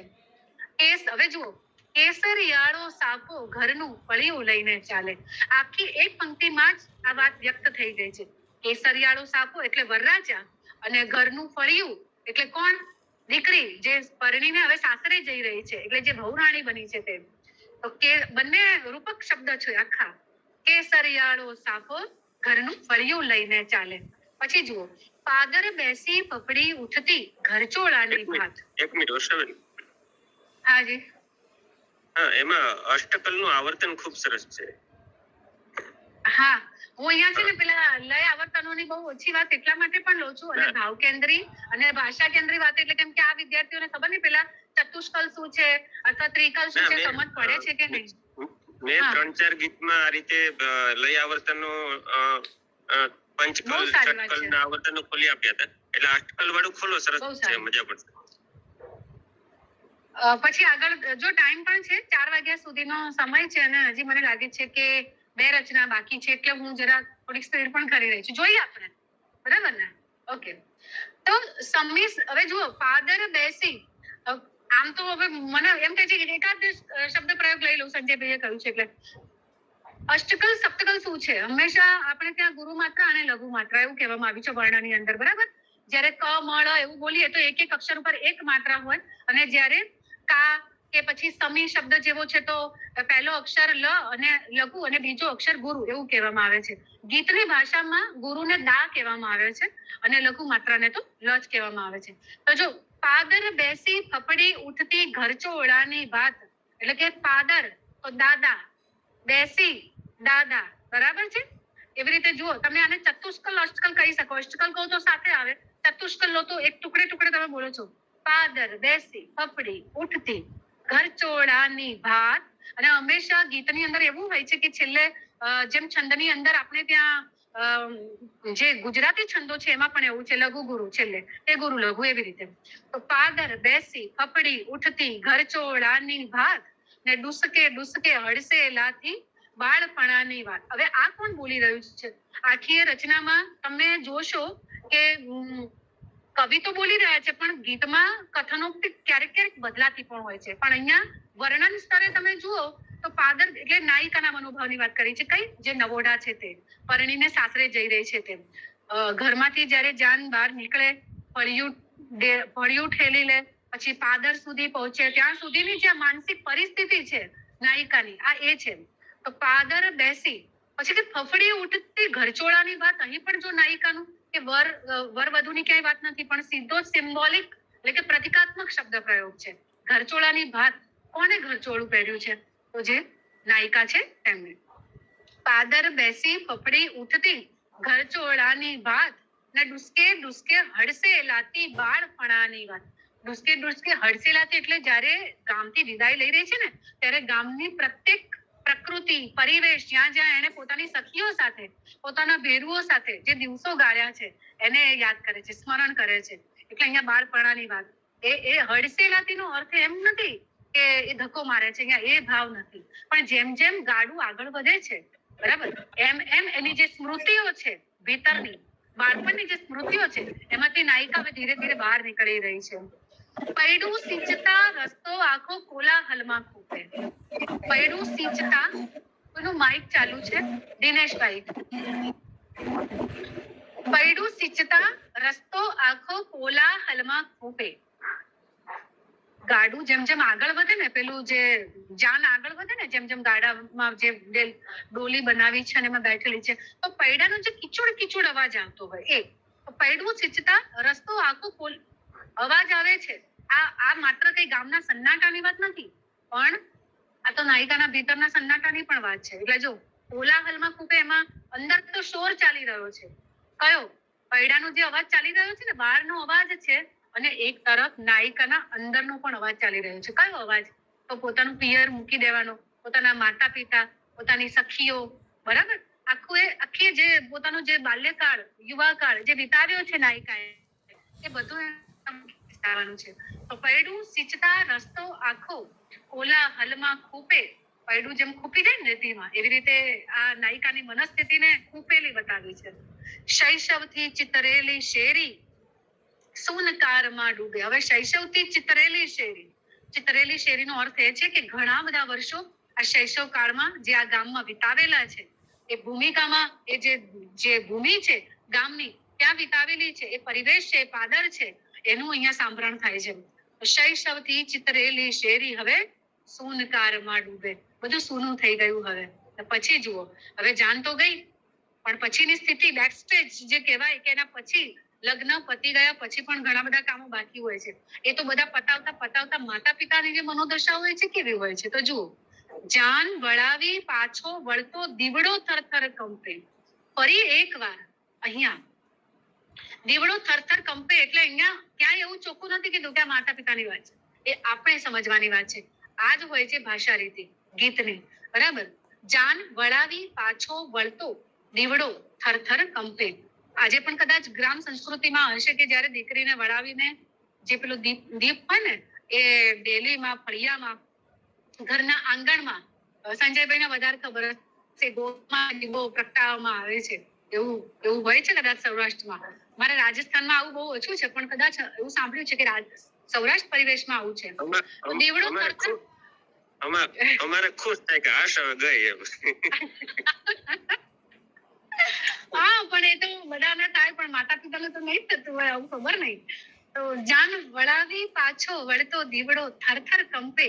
આ દીવડો થરથર કંપે એટલે દીવડો ધારણ કરનારા માતા પિતા કે જે પોતાની દીકરીની સ્મૃતિમાં એ મૂકી રહ્યા છે, આ એના કંપનની વાત છે. વાસ્તવમાં દીવડો નથી ધ્રુજતો, અહીંયા ધ્રુજે છે કોણ? માતા પિતા. એ પીડાને કારણે, એ વિરહને કારણે. ને ખડકી પાસે ઊભો રહીને અજવાળાને ઝંખી. કયા અજવાળાને ઝંખી? હવે ખબર નહીં. આ જેને એમ કહેવાય છે ને કે દીકરીએ સુખનું સાગર ને વાલનો દરિયો ને બધું જે તે દીકરી માટે કહેવામાં આવતું હોય છે, અજવાળું ઘરમાંથી તો ચાલ્યું ગયું છે. હવે આ અજવાળું ફરી ક્યારે આ બાજુ વળશે? કે એની એક આશા હોય છે હંમેશા માતા પિતાને કે દીકરી ફરી ક્યારેક જોવા મળશે. એમ ખડકી પાસે ઊભો રહીને અજવાળાને ઝંખી. અને ઊભો રહીને એમ કહેવા પાછળ પણ જાણે અહીંયા પિતાનો ભાવ છે એવું આપણને અહીંયા લાગે છે. સમી સાંજનો ઢોલ ઢબુકતો જાન ઉઘલતી માલે, કેસરિયાળો સાફો ઘરનું પળિયું લઈને ચાલે. તો સરસ મજાનું કન્યા વિદાયનું કાવ્ય છે. આજે તો કન્યા વિદાયના પ્રસંગો પણ બહુ અલગ જ અને ટિપિકલ માનવા ના આવે એવી રીતે ઉજવાઈ રહ્યા છે. એટલે આજે પણ છે એ ખબર નહીં દીકરીઓ એટલો ડુસકે રોતી હશે કે કેમ. આજે તેને એમ પણ થતું હશે કે ઘરમાંથી ક્યારે હું જાઉં, કોઈક નવા માહોલમાં અહીંથી કંટાળી ગઈ છું. તો પણ છે લોક સંસ્કૃતિ છે, આપણે ત્યાં કંઈક આવો પણ અનુભવ છે, તો કંઈક તેવો પણ અનુભવ છે. હવે વિનોદ જોશી પાસે આવીએ, જે એમ કહેવાય કે આ 7મા 8મા દાયકાના એવા કવિને જે અત્યાર સુધી કહેવાય ને કે રેશમી ટંકાની રજાઈ જેવો સંગ્રહ આપે અને સૈરેન્દ્રી જેવું પ્રબંધ કાવ્ય આપે. ઝાલર બાગે જૂઠડી એવો એમનો ગીત સંગ્રહ છે. એની સાથે એમણે 2 દીર્ઘ રચનાઓ પણ એમણે આપી જ છે. શિખંડી કાવ્ય હોય કે પછી તુંડિલ તુંડિકા હોય, એવી રચનાઓ સાથે. પણ તમને વધારે મજા તો વિનોદ જોશીમાં ત્યારે આવશે જ્યારે તમે એના ગીતો વાંચશો. બરાબર? દીર્ઘ કવિતા ને બધું તો બરાબર છે, પ્રબંધ કાવ્ય કે એક એંગલ થી લખવામાં આવી છે, કેન્દ્રથી લખાવી છે. પણ ગીતોમાં તો કવિનો ભાવ સોળે કળાએ ખીલ્યો છે. કેમ કે ગીત એવું સ્વરૂપ છે જે કવિને જ્યારે એમ કહેવાય ને કે હળવાશમાં જવું હોય ને તો પ્રેમના ગીતોમાં જશે. બરાબર? ચિંતનલક્ષી ગીતો પણ આપણે ત્યાં લખાયા છે. જેટલા પણ ભજન પદ છે ને, નરસિંહ મહેતાએ લખ્યા હોય કે પછી દયારામે લખ્યા હોય, એ તમે જુઓ કે એ ચિંતનમાં પણ આપણને લઈ જાય છે અને હળવાશમાં પણ લઈ જાય છે. એવો મિજાજ. પણ વિનોદ જોશીની આપણે વાત કરીએ ને ત્યારે આપણે એમ કહીએ કે મુગ્ધ નાયિકાના મનોભાવોને ઝીલતા કવિ છે સૌથી વધારે. તમારામાંથી કેટલાય વિનોદ જોશી મળ્યા હશો કદાચ તમારા કોલેજમાં. હા, મને યાદ છે ત્યાં સુધી આપણે ગત વર્ષે સંજયભાઈ એક કાર્યક્રમ સરસ મજાનો કર્યો હતો, કવિ સંમેલન, અને વિનોદ જોશી ત્યાં પધાર્યા હતા. તો આ સરસ રચના છે, ખડકી ઉઘાડી હું તો અમથી ઊભી હતી. અહીંયા હું ફરીથી એક વાત કરીશ કે કવિ પોતે સ્વયં પુરુષ છે, પણ એનો જે ભાવ છે એમાં એ કથન ઉક્તિ જે એમણે પસંદ કરી છે એ નારી કેન્દ્રી છે. બરાબર? એટલે જાણે પોતે જે નાયિકા છે અંદરની. તો જો, ખડકી ઉઘાડી હું તો અમથી ઊભી હતી, મને ઉંબર લઈ ચાલ્યો બજારમાં. ઉંબર લઈ ચાલ્યો બજારમાં. આ ગીતમાં એટલું બધું વેરિએશન, મને તો એટલી મજા આવી હતી જ્યારે મેં પઠન કરી ત્યારે પણ, અને એનો ભાવ વિશે હું વિચારતી હતી ત્યારે પણ, કે ખડકી ઉઘાડી હું તો અમથી ઊભી હતી. અમથી ઊભી હતી. અમથું બહુ સરસ શબ્દ પ્રયોગ છે. તમને કોઈ પૂછે કે કેમ હસો છો, કારણ ખબર હોય તોય તમે શું કે ના બસ અમથું જ. હે ને? તો અહીંયા એવી મુગ્ધ નાયિકાના ભાવો અહીંયા ઝીલ્યા છે કે ખડકી પાસે ઊભી હોય અને પછી વિચારતી હોય. વિચારતા કેમ પહોંચી જાય છે? જો, ખડકી ઉઘાડી હું તો અમથી ઊભી હતી, મને ઉંબર લઈ ચાલ્યો બજારમાં. ઉંબર લઈ ચાલ્યો એટલે કેમ ઉંબર શબ્દ પ્રયોગ કર્યો છે? શું ઉંબરને પગ આવ્યા છે? ના. ઉંબર લઈ ચાલ્યો એટલે ત્યાંથી હવે એની માનસિક એક યાદ પેલી છે ને બજારમાં ફરવાની, અને મને પછી આ મળ્યો, મને પછી તે મળ્યો, પ્રિયજનની યાદમાં જાણે એ ફરવા માંડી છે બધે બહાર બજારમાં, અને એના મનોભાવો અહીંયા ઝીલાયા છે. મને ઉંબર લઈ ચાલ્યો બજારમાં. અથવા તો આપણે એમ પણ કહી શકીએ કે એનો પ્રિયતમ એને બજારમાં ફરવા લઈ ગયો છે. પણ જો એમ કહીએ ને તો એ એક બાહ્ય સ્તરની કવિતા બની જાય, માત્ર અભિધાની કવિતા બની જાય, અને એ વાત તો અહીંયા નથી જામતી. એટલે મને ઉંબર લઈ ચાલ્યો બજારમાં. ખડકી અને ઉંબર આ બે નું સાયુજ્ય પણ એક કહીએ ને લિંગવાચક સંજ્ઞા શબ્દ પ્રયોગની વાત કરીએ તો એક સ્ત્રી અને પુરુષ એમ પણ જોઈ શકીએ આપણે. તો ખડકી ઉઘાડી હું તો અમથી ઊભી હતી. અને આ ખડકી પણ જુઓ કેવી ખડકી, બહારની ખડકીની વાત નથી, આ તો અંદરની ખડકીની પણ વાત છે ને. હૃદય ખડકીની પણ વાત છે, આંખની ખડકીની પણ વાત છે, ચિત્તની ખડકીની પણ વાત છે. મને ઉંબર લઈ ચાલ્યો બજારમાં. પછી શું કેજો આગળ? પહેલી દુકાને એક તંબોળી બેઠો ને તંબોળી ખવડાવે પાન. પહેલું કોણ મળ્યું બજારમાં? હવે બજારનો પરિવેશ પસંદ કર્યો છે કવિએ. પહેલી દુકાને એક તંબોળી બેઠો, તંબોળી ખવડાવે પાન, કેસરનો કાથો વળી ચાંદનીનો ચૂનો ને ઉપર ઉમેરે તોફાન. હવે પેલું બધું તો બરાબર હતું કે કેસરનો કાથો ને ચાંદનીનો ચૂનો, શી ખબર ચાંદની છાપનો ચૂનો મળતો હશે કે શું એ સમયે વિનોદ જોશી કદાચ, અથવા તો પછી આ પ્રકૃતિ પરિવેશની પણ વાત કરી હોય એવું પણ આપણે કહી શકીએ. પણ જો બજારની વાત કરી છે તો ભર બપોરે તો આપણને કઈ ચાંદની ના દેખાય, બરાબર? તો એ દ્રષ્ટિએ અહીંયા જો એક કરતા વધારે અર્થમાં કવિ આપણને લઈ જઈ રહ્યા છે. પહેલી દુકાને એક તંબોળી બેઠો અને એ આપણને પાન ખવડાવે, કોને? નાયિકાને. નાયિકાની વાત છે. કેસરનો કાથો ને ચાંદનીનો ચૂન અને ઉપર ઉમેરે તોફાન. ઉપર ઉમેરે તોફાન, અહીંથી આગળ જુઓ કયા તોફાનની વાત? પ્રેમ એવો વિષય છે કે જે તોફાની જ હોય છે હંમેશા. અંદરનું તોફાન જ એનું જુદું હોય છે. એટલે એના પછીની આ પંક્તિ એમાં આપણને લઈ જાય. આમ તેમ જોતી હું તો અમથી ઊભી હતી, લાલ છાંટો ઉડ્યો રે શણગારમાં. આ લાલ છાંટો પેલા પાન સાથે પણ જોડાય છે, તંબોળી સાથે પણ જોડાય છે. શું એને એની પસંદગીની જે સિરીઝ છે નાયકની, એને નાયક પસંદ કરવાના હોય તો શું એ તંબોળીને પસંદ કરશે? એમ એક વિકલ્પ જાણે અહીંયા આપણને મળે છે, બરાબર? આમ તેમ જોતી હું તો અમથી, અને આમ તેમ જોતી અમથી ઊભી હતી એકદમ લોક બોલીના શબ્દો, અથવા તો આપણે વ્યવહારિક ભાષામાં પણ આવા બધા શબ્દો પ્રયોગ કરે. હું આમ તેમ જોતી જોતી નીકળી ગઈ, આપણે હંમેશા એવું બોલતા, આમ તેમ જોતો જોતો નીકળી ગયો. અને એ દ્રષ્ટિએ જુઓ તો કે આમ તેમ જોતી હું તો અમથી ઊભી હતી, ફરીથી અહીંયા અમથી ઊભી હતી, પણ ખરેખર અમથી નથી ઊભી. કેમ? લાલ છાંટો ઉડ્યો રે શણગારમાં. શણગાર સજીને જ્યારે ઉભા છીએ ત્યારે એમાં લાલ છાંટો એ બે ભાવ પ્રગટ કરે છે, એક તો પાનનો અને બીજો પ્રેમનો. કેમ કે લાલ રંગ આપણે ત્યાં કહેવાય છે ને, ઇશ્ક કા લાલ રંગ, એવું કહીએ છીએ આપણે.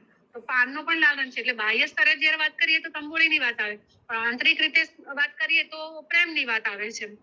પછી જુઓ, આ પહેલા અંતરામાં તંબોળીની વાત કરી અને એની સાથે વ્યંજનાના સ્તરે પ્રેમની પ્રપત્તિ આની સાથે જોડાયેલી છે.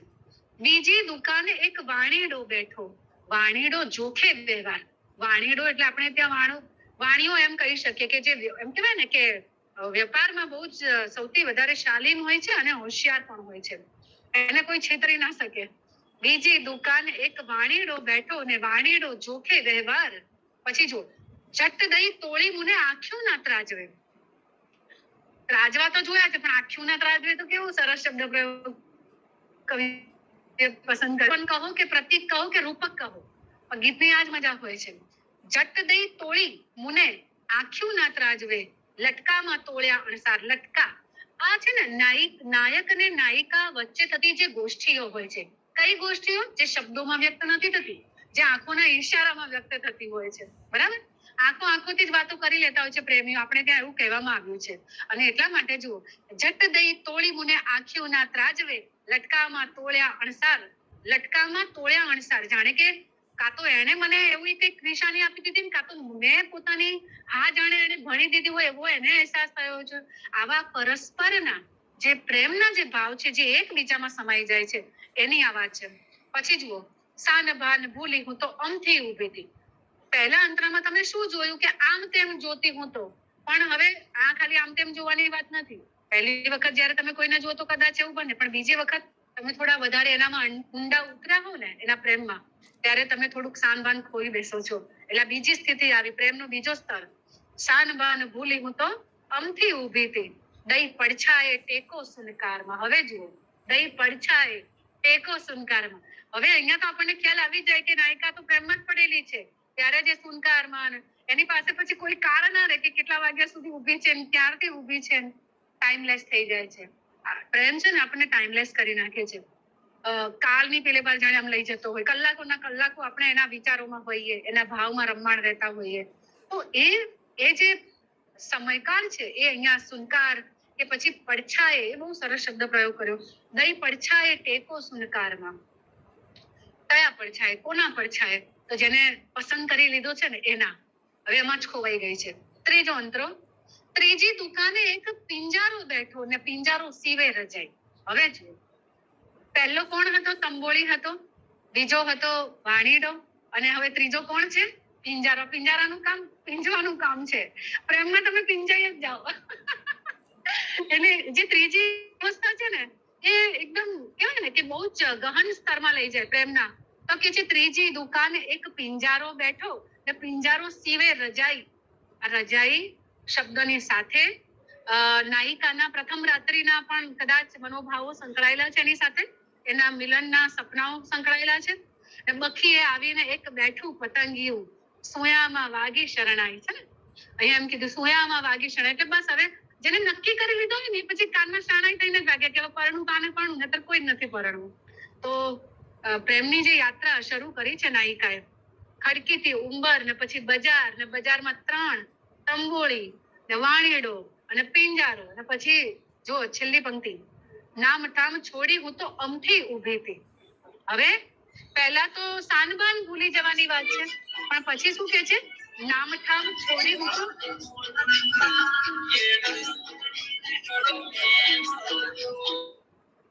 બરાબર છે. આપણા ગીતના અનુસાર જ કોઈ ગીત વગાડી રહ્યું છે ખબર નહીં. નામ ઠામ છોડી હું તો અમથી ઊભી હતી, સાવ નોધારી થઈને ભડકારમાં. હવે સાવ નોધારી એટલે જ્યારે પ્રેમ એક કક્ષામાં આવી જાય ને કે તમે એમાં પ્રસન્નતા પણ એટલી છે અને એમાં પીડા પણ એટલી છે, એટલે તમને સુનકારમાં પણ લઈ જઈ શકે છે, ભણકારાઓમાં પણ લઈ જઈ શકે, તમને નોધારા પણ કરી શકે છે. બરાબર, ટૂંકમાં તમારી સાનબાન છીનવી લે છે. તો આ એવી મુગ્ધ રમ્ય નાયિકાનું સરસ મજાનું ગીત વિનોદ જોશીએ સરસ ભાવથી લખ્યું છે. અને એવું કહેવાય છે કે રમેશ પારેખના ગીતોની જેમ વિનોદ જોશીના ગીતોમાં અભિનયનું તત્વ, નાટ્ય ભાષા, નાટ્યોક્તિ એટલી બધી વિશિષ્ટ હોય છે કે આ ગીતો ભજવાયા પણ છે. કેટલીક સરસ મજાની છોકરીઓએ આને સરસ રીતે મંચન પણ કરેલું છે. અને હવે આપણે આમ તો 2 ગીત છે, રીસામણે જતી કણબણનું ગીત એટલે મનોહર ત્રિવેદીનું પણ આ જ પ્રકારનું ગીત છે, પણ મને આ ગીત વિશે કહેવા દો. આ ગીત લઈને પછી આપણે છેલ્લું ગીત છોડી દઈએ છીએ, કેમ કે જો સમય નહીં હોય તો તકલીફ થશે. તો રીસામણે જતી કણબણનું ગીત, આમ તો હમણાં મેં કન્યા વિદાયની પણ વાત કરી, પછી વિનોદ જોશીના કાવ્યની પણ વાત કરી. આમાં કે કેવી ખડકીથી ઉંબર સુધીની પસંદ કરે છે, આમ એટલે કે કાવ્ય ભાષા કેટલી સારી છે વિનોદ જોશીની. પણ મનોહર ત્રિવેદી શું કહે છે, જો રીસામણે જતી કણબણ, રીસામણે જતી, હા અહીંયા તો લગ્ન કરી ચૂકેલી સ્ત્રી છે અને એ રીસાઈને વિશ્વા પોતાનું માઇક મ્યુટ કરી દેશે. વિશ્વા, ઓકે, હા, રીસામણે જતી કણબણનું ગીત એટલે પરણેલી નાયિકા છે અને એ રીસાઈને, પતિથી રીસાઈને ઝઘડીને કદાચ, અને એ પોતે ક્યાં ચાલી ગઈ છે, પિયરમાં આવી છે. હવે જુઓ એનો મિજાજ મને બહુ ગમે છે. કાંખમાં મેલ્યું છોકરું માથે પોટલું હાલી પીર. આ પીર એ કેવી રીતે અહીંયા લખ્યું છે, પીને રસોઈ પી અને ઉપર કોમા કરેલો છે અને ર એટલે કે પિયર. બરાબર, પાછી આ એવી નાયિકા નથી કે જે હમણાં પરણીને હમણાં 1 વર્ષ થયું હોય, પણ આને તો બાળક પણ છે અને રીસાઈને ગઈ છે, છતાં એનો વટ જુઓ. કાંખમાં મેલ્યું છોકરું માથે પોટલું હાલી પીર, પગથી ઠસ્સા વેર ઉતાવળ સામટી ઉડે, જેમ કે ઉડે આબમાં કાબર કીર. કેટલું મસ્ત, એમ કે આખી પંક્તિને ફરી તમે વાંચો ને, કેવી એનો ઠસ્સો તો જુઓ.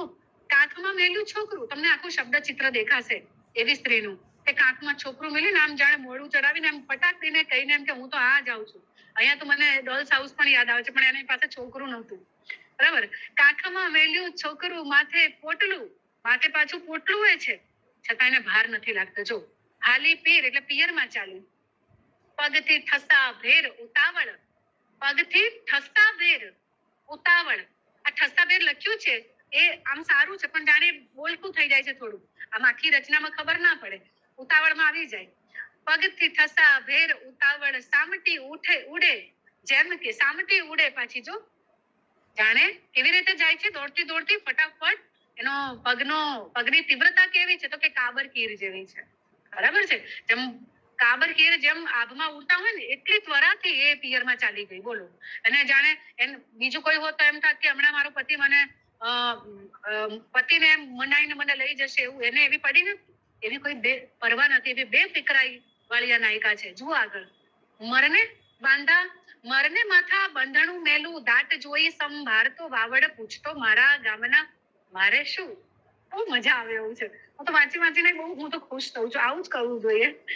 શું કે છે, જો મરને માથા બંધણું મેલું, દાટ જોઈ સંભાળતો વાવડ પૂછતો મારા ગામના મારે શું. કદાચ હું રસ્તે આવતી જતી હોઉં ને મારા વરને કોઈ પૂછી લે કે ક્યાં ગઈ, અથવા તો મને હું ગામમાં પૈસાની સાથે મારા મેલા ગેલા વસ્ત્રો પહેરેલા જોઈ અને પિયરનું ગામ છે એટલે ગામના લોકો પૂછે, હવે મને એની કે કઈ પરવા નથી, મારે શું કે એ તો પૂછ્યા કરે. તો જો મરને માથા બંધણું મેલું, દાંત જોઈ સંભાળતો વાવડ પૂછતો મારા ગામના, મારે શું. પછી જોઈને ઠાવકાઈ જો, જેવ ટાઠો બોળ, તો ટાઢો બોળ લખવું જોઈએ પણ અહીંયા ટાઠો બોળ શબ્દ પ્રયોગ છે. જીવ ટાઠો બોળ રાખશું, ભરત ભરશું, આઠે પર હિલોળા હિચકો અને હું. એની તૈયારી કેટલી છે, માનસિક તૈયારી. હું તો કે પિયરમાં જઈશ તો એ નવરી નહીં બેસું, હું તો મારું કામ કરીશ. કેવી રીતે? તો જીવ ટાઢો બોળ રાખીશ. કેવો? ઊંચા પદમાં નહીં કે ભાઈ પિયરમાં આવીને પણ પેલા વરજીના જ વિચારો કર્યા કરે કે પેલા એ ખાધું હશે કે નહીં, એ શું કરતો હશે કે નહીં, મને યાદ કરતો હશે કે નહીં, મને હજી મોકલ્યો, મને બોલતે એડાવવા માટે કોલ નથી મોકલ્યો. આવા કોઈ જ વિચારોને અહીંયા નાયિકાએ સ્થાન નથી આપ્યું. અને શું કે છે? જેવ ટાઢો બોળ રાખશું, ભરત ભરશું, આઠે પોર. પાછા 8 પોરની વાત બહુ જ મજાની છે. આઠે પોર હિલોળા હિચકો અને હું ભલે ને મારો હિચકો ભલો. પછી હવે જુઓ, મારી બલા રાત, બેઠે ઉજાગરા, બેઠે વ્રત, બેઠે ઉપવાસ, નિતારે આંખથી ઉના નીર. મારી બલા રાત એટલે આ બધા દુઃખમાં જીવવું, એના નામના રોદણા ગાવા, એ મારી બલા કરે, હું ના કરું. આ ભાવ છે એમાં, આ લહેકો છે એનું કહેવાનું નાયિકાનું. એટલે કે છે મારી બલા રાત, બેઠે ઉજાગરા, એને બેઠવા હોય તો બેઠે ઉજાગરા, હું કઈ એના ઉજાગરા નથી કરવાની. બરાબર? મારી બલા રાત, બેઠે ઉજાગરા, બેઠે વ્રત, બેઠે ઉપવાસ, હું એવા વ્રત ઉપવાસ પણ નહીં કરું. બરાબર? આ એનો મિજાજ છે. નિતારે આંખેથી ઉના નીરે, ભલે આને રોવું હોય તો રોવે, ઉના નીરે, પણ હું કઈ રોવાની નથી. અને જો પછી શું કે છે? આય તો મીઠી માવડી, ખીલે ગાવડી, સખી સૈયરું હશે ભાઈ અને ભોજાઈ. લે માર તો પિયરમાં કેવો રાજ ઠાઠ છે, એમ કે કેવા જલસા છે એમ. આય તો મીઠી માવડી, મારી માં છે. ખીલે ગાવડી, ગાય છે જેનાથી આપણું ભરણ પોષણ થઈ જતું હોય. સખી સૈયરું, સખીઓ છે કે જેની સાથે હું મનની વાત કરી શકીશ. ભાઈ અને ભોજાઈ, સગાવાલામાં છે. ન્યા કે છે ને ત્યાં જ ખબર પડી જાય કે સાસરીની વાત કરે છે. આય તો મીઠી માવડી, ખીલે ગાવડી, સખી સૈયરું હશે ભાઈ અને ભોજાઈ. પછી જો ન્યા સુના અણોસરા તોરણ, તકતા ભેટ્યું અડવી ઝાંખા ઓરડાને અભરાઈ. અને મારા વગરનું એ ઘર, સાસરીનું. હવે એનું વર્ણન પણ કેટલું તાગી લીધું છે નાયિકાએ, વિચારી લીધું છે કે ત્યાં તો શું હશે, મારા વગર બધું સોનું હશે એમ કે. ત્યાં સુના અણોસરા તોરણ, અહીંયા તળપદ શબ્દ પ્રયોગો કર્યા છે. સુના તોરણ, તકતા, બરાબર, આપણે ત્યાં ઝૂલ ચાકડા ભરેલા હોય છે ભાતીગળ, એ ભેટ્યું અડવી. ભેટ્યું અડવી એટલે ભીત, દિવાલ, એ પણ અડવી લાગશે મારા વગરની તો એ લોકોને. ઝાંખા ઓરડાને અભરાઈ. જો અભરાઈ કહેતા આખા રસોડાની વાત આવી જાય, અને ઓરડા કહેતા પતિ જયારે એમ કે મને યાદ તો કરશે ને ઓરડામાં, જયારે પોતે કામ કરીને ઓરડામાં પ્રવેશશે ત્યારે તો પોતાની પત્નીને યાદ તો કરશે ને, પણ તોય એને એવી કઈ પડી નથી. પણ એ ઉપરથી સંભળાવે છે. શું સંભળાવે છે? ન્યા સુના અણોસરા તોરણ, તકતા ભેટ્યું અડવી ઝાંખા ઓરડાને અભરાઈ. પછી જો છેલ્લી વાત શું કે છે? હુંય વાલા મુઈ થઈ હાપુડી. પછી શું કે છે? હુંય વાલા મુઈ થઈ હાપુડી, ગઈ તે નાવા, સાવ કોરી ધાકોર નદીને તીર. અહીંયા છે ને 2 અર્થ આપણને મળે છે કે મને ક્યાં સૂઝ્યું કે હું આની સાથે પરણી, એવો ભાવ પણ છે કે નદીએ નાવા ગઈ હતી ને પછી એની સાથે મન મળી ગયું અને પછી એને સાથે પરણવું પડ્યું. એટલે છેલ્લી પંક્તિમાં આ મિજાજ પણ જોવા મળે છે. હુંય વાલા મુઈ પોતે પોતાને કોસે છે એમ. હુંય વાલા મુઈ થઈ હાપુડી, મને એટલી ઉતાવળ આવી ગઈ હતી ને એની સાથે પરણવાની, આ ભાવ છે. બરાબર? હુંય પોતાને સભાન કરે છે નાયિકા અહીંયા. હુંય વાલા મુઈ થઈ હાપુડી, ગઈ તે નાવા. ગઈ તે નાવા એટલે પહેલાની વાત છે. ગઈ તે નાવા, સાવ કોરી ધાકોર નદીને તેર. સાવ કોરી ધાકોર નદીને તેર, ત્યાં કોઈ અવર જવર નથી કરતું ને એવી જગ્યાએ ગઈ હતી, ત્યાં પણ મને પેલો દેખાણો હતો. અને આ તો ઉંમરની અવસ્થાની પણ વાત છે. અને નીર કહેતા નદીનું, જે અહીંયા નદીનો શબ્દ પ્રયોગ છે જીવન સાથે સંકળાયેલો છે. તો સરસ રીસામણે જતી કણબણનું ગીત, એવું મજાનું આ ગીત મનોહર ત્રિવેદીનું છે. અને છેલ્લી વાત માધવ રામાનું જે પાસે તોય, એ ગીત સરસ છે. ખાલી એનો ભાવાર્થ કહી દઉં છું. પાસે તોય કેટલા જોજન, દૂરનો આપણો વાસ, જેમ કે ગગન સાવ અડો અડ તોય છેટાનો ભાસ. હંમેશા આવું થતું હોય છે કે વર્ષો સુધી આપણે સાથે રહેતા હોઈએ ને તો એની સંસ્કૃતિમાં હવે આપણે જીવવા લાગ્યા છીએ, નગર કે પછી શહેરી સંસ્કૃતિમાં, કે સાથે હોઈએ ને તો એ જાણે પાસે નથી આવી શકતા, વાત નથી કરી શકતા. એક મિનિટ. હા બોલો. આ ગીતને છોડીને છેલ્લે 5-10 મિનિટમાં ઓવરઓલ કન્ક્લુઝન કરીએ. હા કરી દઈએ. બસ આ મેં બે લીટીમાં ભાવાર્થ જ સમજાવ્યું છે. હા બિલકુલ. છોકરાઓને રસ તો આ પડતો હશે કે નહીં? હા પડતો હશે.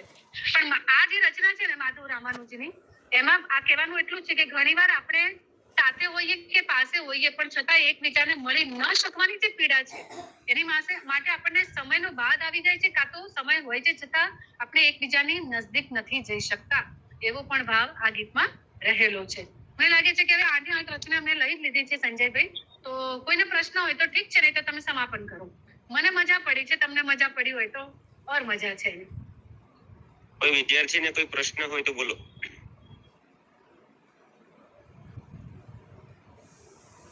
પરિષદ બેઠો છું.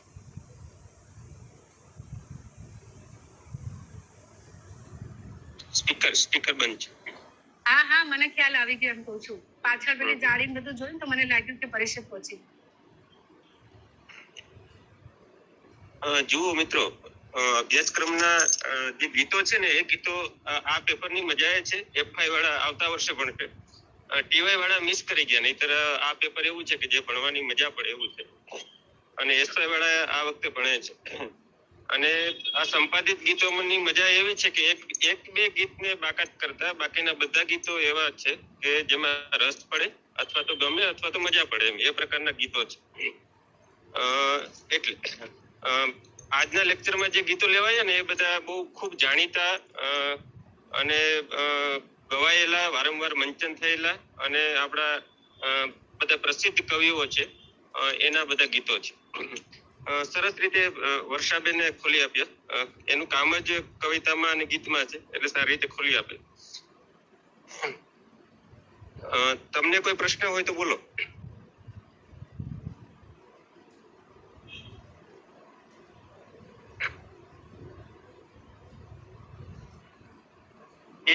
એક તો પ્રશ્ન પૂછો. અમને તો એવા વિદ્યાર્થીઓની આમ કહે છે ને કે અમે રાહ જોતા હોય કે કોઈ પ્રશ્ન કરે. કદાચ અહીંયા એસએલયુ ની વિદ્યાર્થીનીઓ જોડાઈ હશે તો એમને પ્રશ્ન હોય તો પૂછી શકે છે, અને કોઈ આમંત્રિત મિત્ર જોડાયા હોય તો એ બી પૂછી શકે.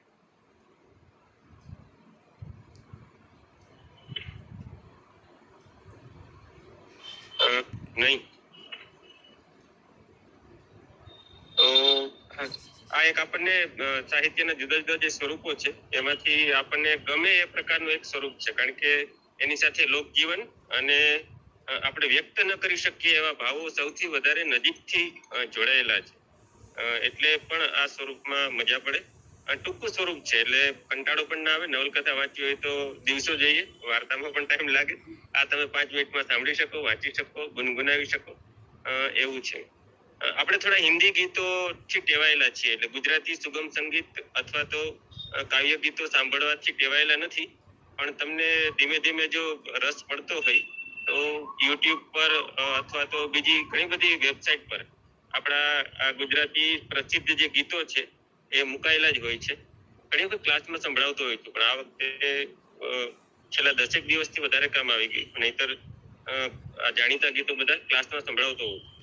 ઓકે, તો આટલું રાખીએ. થેન્ક યુ વર્ષાબેન, કોલેજ વતી, વિદ્યાર્થીઓ વતી. અને આજે તમે ગયા લેક્ચરમાં લોકપ્રિય થઈ ગયા છો, નહીતર આટલા બધા વિદ્યાર્થીઓ હોય નહીં. એટલે આજે સારી સંખ્યા હતી. શરૂઆતમાં 90 હતી, પણ મને એવું લાગે કે એ લોકો હાજરી પુરાવીને 20-25 વિદ્યાર્થીઓ જતા રહ્યા છે. પણ કઈ વાંધો નહીં, હું હાજરી લઉં જ છું. અને આ વખતે મેં નક્કી કર્યું છે કે જે લોકો ઓનલાઈન લેક્ચરમાં હાજર નહીં રહે એ લોકોને હાજરીના ગુણ નથી આપવા અથવા તો ઓછા આપવા છે. અને તમારા ગીતને પણ બહુ મિસ કરીએ છે. કુંપલબેન લશ્કરી, સંજયભાઈ એ અમારી સાથે એમએ માં સાથે ભણતા હતા. એમને પણ આ લિંક શેર કરી હતી કેમ કે એમનો પણ આ રસનો વિષય છે એટલે. જી. Okay, thank you Kumpal. Thank you sir. Okay, તો આજે આટલું રાખીએ. અને આવતીકાલે કોનું લેક્ચર છે વિદ્યાર્થીઓમાંથી? ઓકે, તો આવતીકાલે પણ આ જ રીતે લિંક મૂકીશું, બધાને ફરજિયાત જોડાવાનું છે. દિવ્યા આજની હાજરી રાખજે, આવતીકાલની હાજરી પણ આ જ રીતે. આજે એક વધારાનું કામ સોંપું છું, જો પાયલ જોડે હોય તો, જે લોકો વચ્ચેથી લેફ્ટ થાય છે એ લોકોના નામ નંબર નોંધી લે. કમસે કમ નામ નોંધી લેશો તો રોલ નંબર તો મળી જશે. એટલે લેફ્ટ વિદ્યાર્થી વાળાની યાદી જુદી રાખીશું. ઓકે, તો આટલું રાખીએ. અહીંયા આપણે લેક્ચર પૂરું કરીએ છીએ. થેન્ક યુ વર્ષાબેન, કુંપલ અને સૌ મિત્રોને. બાકી આવતીકાલે 2:45-3 વાગે મળીએ છીએ. ઓકે.